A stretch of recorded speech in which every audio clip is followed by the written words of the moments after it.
Anytime a pasture gets thin, you wind up having a lot of problems with weeds. They take over that empty space. You've heard the expression, nature hates a vacuum.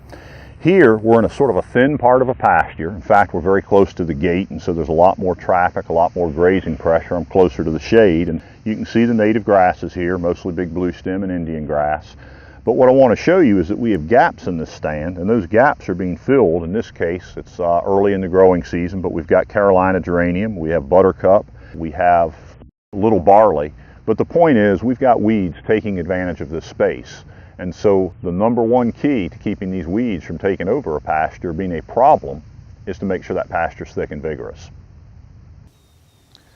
The first principle we talked about for weed control in native grasses is maintaining a thick, vigorous stand of grass.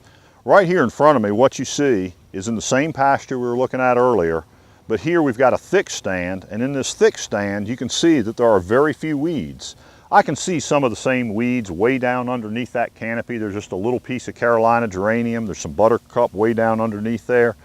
But the point is, they're not creating a problem. The grass is dominating the site, and there's no need really in a pasture that look like this to worry about spraying to control weeds because they're suppressed by the vigorous grass. I've emphasized the importance of vigorous stands with thick canopies for minimizing weed pressure in native grass pastures.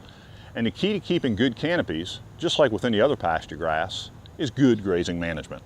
With natives, we often stress a minimum canopy height of about 14 inches. This is important for these tall growing species because it maintains energy reserves, plant vigor, and maybe most importantly of all, root vigor. Another benefit of tall canopies is they provide shade that minimizes the opportunity for weeds to get started and to grow and become competitive. Although closer grazing of natives is possible, when we have these shorter canopies, it opens up a window for weeds to get established and become a problem in the stand. So the key to avoiding weed problems is good grazing management.